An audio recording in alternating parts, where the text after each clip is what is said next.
can't explain it. The lure of the plastic physical keys, the hint that there's more to smartphones than TikTok and Netflix, the fun of form factors which the mainstream to a large degree ignores. Yes, I wanted to chat about QWERTY devices, or I guess QWERTs, or whatever it is where you are in the world. One key aspect, of course, is that when you have to input a lot of text, especially if there's punctuation or special characters, having physical keys can win out time-wise. Not every time, mind you, since voice transcription in iOS and Android is now so good. But speaking as a writer, I do feel much more in control of getting my thoughts from head to page when my fingers are on keys, as opposed to on glass or simply speaking out loud and hoping for the best. Talking of glass, there's also the huge fact that you see a lot more content when you haven't got to waste between 30% and 50% of your glass with an on-screen keyboard. Have your own way of putting in text and you've just regained your whole display and have a better idea of the context of whatever you're writing.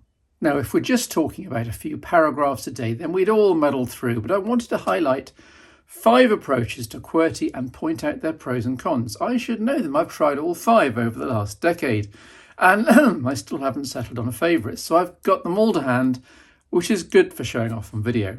Number 1, and the simplest approach of all, is just to have a bigger phone, or phablet, if you will. Don't knock this low-tech approach, moving from the Samsung Galaxy S9 Plus and iPhone 11 Pro to the iPhone 12 Pro Max shooting this. It was immediately evident that the on-screen keyboard felt more comfortable, so there are less mistakes for autocorrect to leap in with, and the keyboard doesn't take up quite so much height on screen. And the same will be true for some of the other 6.5-inch plus screen smartphones, though this kind of all feels like a bit of a cheat since I've got lots of hardware next to me.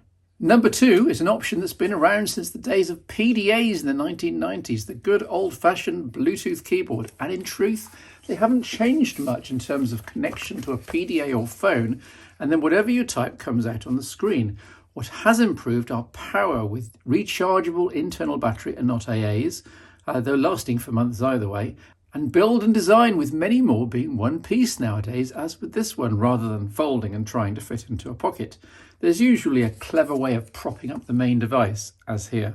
The main limitation here is the size of your phone screen still though. Even though you now see all of it, it's still tiny when trying to get something serious typed in. Now, number 3 is a bit niche, but I have to mention it.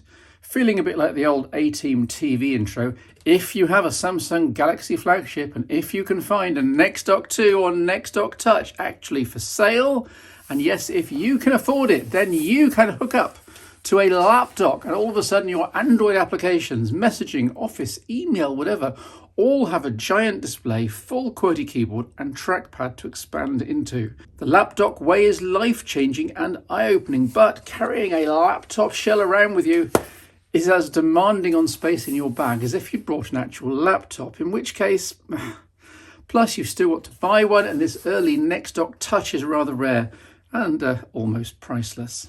Approach number 4 is more straightforward. You simply pick a smartphone with a built-in QWERTY keyboard. Well, I say straightforward, but in fact, there aren't many options in 2021. Traditional compact QWERTY handhelds like this classic BlackBerry Q10 have died out, though I have a museum of older examples from both BlackBerry and Nokia in my cupboards, leaving just ultra niche devices from tiny companies. FX Tech with their Pro One, and here Planet Computers with their Gemini, and Cosmo Devices, superb keyboard, shame about most other specs and poor update support. So in practice, there's not actually that much choice, but with a new company about to license the BlackBerry designs and brand, and with the Planet Computers Astro Slide on the way this year, it seems that QWERTY-equipped phones will never completely die out. Now, idea 5 is to think laterally. Now, what's needed is a large enough screen to see typed content, and a large enough keyboard to type comfortably, yet it needs to be much smaller than a traditional laptop, which is where one of my favourite bits of tech comes in. My family thinks this is my iPad and I'm allowed to take it on holiday, on weekends, on trips, but shh, this is the Surface Go, and it's a full and modern Windows 10 PC. Part-time tablet, sure, part-time artist canvas, but mostly a tiny and tight laptop into which I can type with Google Docs, Office, or indeed any application under the sun.